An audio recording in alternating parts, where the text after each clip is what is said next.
Hey, what's up, everybody? It's Coach Matt, EliteThrowsCoaching.com, doing a quick video analysis today for a glider. Now, he sent in this video about a week ago, just getting to it now, and we're going to take a look and see because at first glance, this throw looks pretty darn good.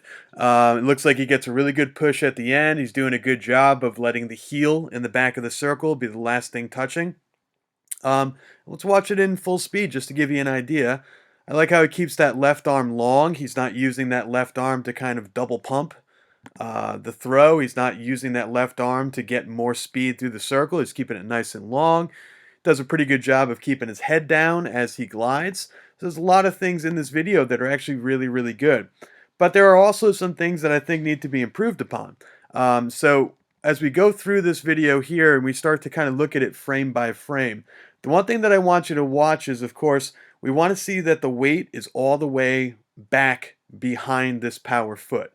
So essentially, if he were to drop the shot put, would it hit him in the foot? And the answer would be no. Or would it hit him on top of the knee? The answer would be no. If he were to drop that shot, it would land outside the circle.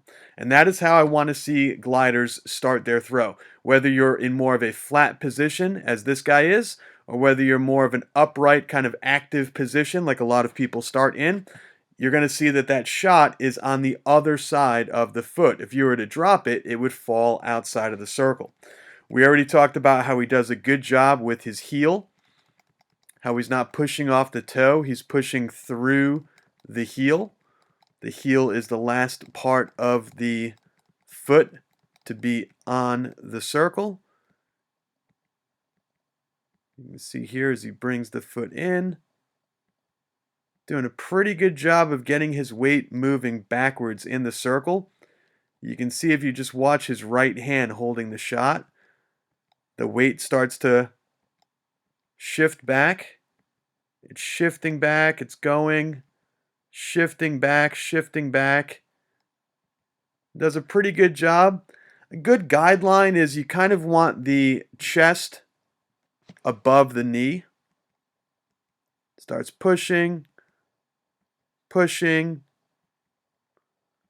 You can see that right toe coming up. He's got a nice straight right leg, a nice straight left arm, and he's staying pretty low. He's not jumping up in the air. He's not lifting his head up or doing anything crazy like that. So this is a really good example of somebody who is shifting weight at the end of their throw too early. And it's not because of their left arm, and it's not because of their head or their shoulders. They're not lifting and trying to use their left arm to get across the circle, so they're not opening up super early. They're not using their head and their upper back and shoulders to get more speed across that circle.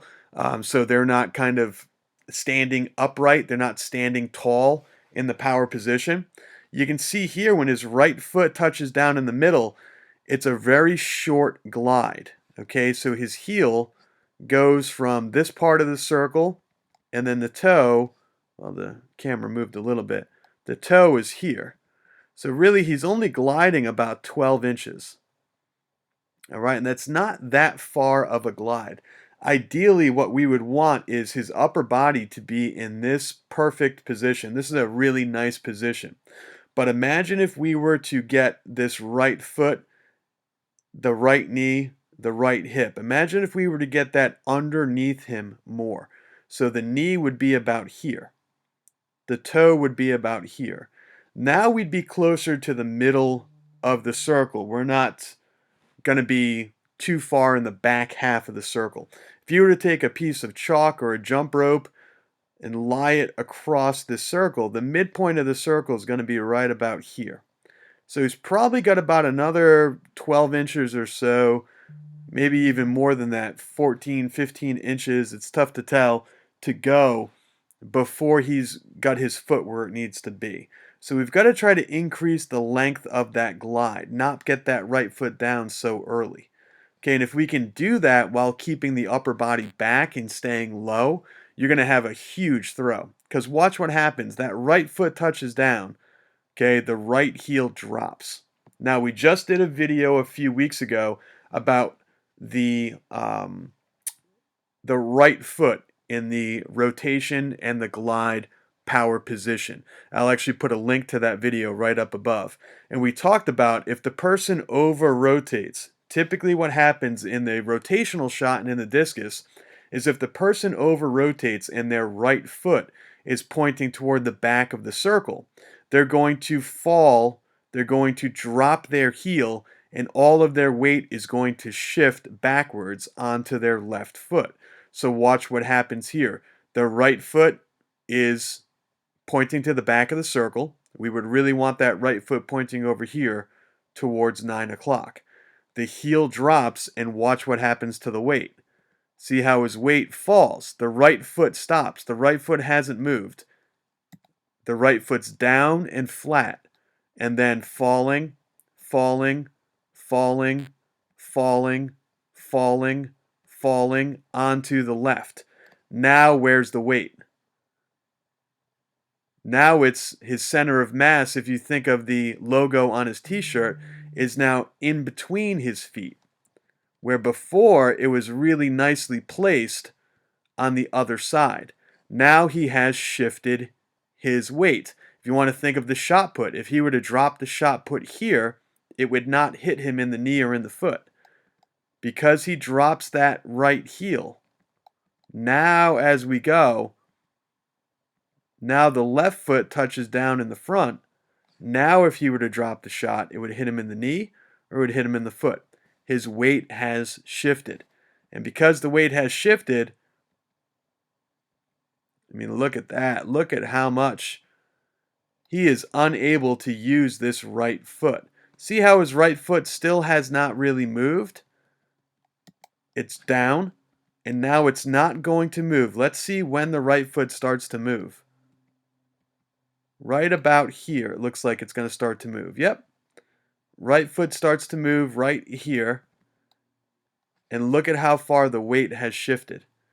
So now you're unable to use this right leg. You're unable to use that power leg. You're unable to get any type of push or any type of strength out of this right leg. Essentially, you're just kind of lifting and dragging. You see that? Now, here's how we work backwards. Imagine if at the point of release, which is right here, the ball's at your fingertips, imagine if your right foot was on the ground. Where would the right foot be? The right foot would be in the front half of the circle, which we already talked about. If we can get the right foot in the front half of the circle, the likelihood is that you're going to be able to keep the right foot on the ground. You're going to be able to turn the right foot. You're going to be able to push through the ground and deliver power into your throw. Where right here, you're lifting the foot and dragging it and kind of jumping into the throw. Imagine if we could keep your right foot on the ground somewhere in this area. Then you'd be able to keep the foot on the ground, continue to apply force, and get a lot more distance on that throw. Okay, so here's what I would do. I would take a piece of sidewalk chalk or some type of a rope or some type of a nylon strap like a tow strap from a truck, which is what I use at practice from time to time, and lie that down to formulate kind of a front and a back of the circle. You want that midpoint, and that's going to be your target to glide over. Okay, if you can glide over that midpoint of the circle, your foot is going to be landing here. And then you're going to have all of your weight back. But instead of being in this position in the back of the circle, you're going to be in this position here in the front of the circle. Now imagine if the right foot was underneath you, and instead of pushing the ball from back here, you started pushing the ball from here. Look at all that distance. If we can just get that right foot underneath you, you're going to be able to use that right foot, use that right leg, use your strength, and apply a heck of a lot more force through the ground by keeping your feet connected to the ground all the way through that throw and get a lot more distance, okay? So this is a perfect example of somebody who is shifting weight because their feet are too wide, because the right foot is not underneath them, the right foot's not in the front half of the circle. Does a great job of staying low, does a great job of keeping the left arm long, but the weight shifting is still happening because his feet are too wide apart. And it ends up turning into this right foot stall where the right foot cannot turn, the right side kind of goes dead. There's the right heel drops, the body weight shifts onto that left side, and then you end up throwing essentially without a right leg. You're basically just throwing with your left leg at that point. So if you can get that right foot underneath you, get that right foot in the front half of the circle, you are going to be able to apply a lot more power into that throw. All right, guys, thanks so much for checking out the video. As always, there's going to be some stuff popping up on the screen to check out. The other video that we just did, which talks about the right foot in the glide and rotation, in the discus and the rotation, really applies to this video. So I'm going to put that link up there. We also have our coaching clinic, which is happening November 30th in Rhode Island at my facility. And we also have some camps and some other stuff. So make sure to click all that stuff that's popping up right now, subscribe to the channel, and click that notification bell. That way you are notified when all of these videos come out. Thank you guys so much for checking this out. Thank you for watching. I hope it helped. And if there's any questions, leave them in the comment section right down below.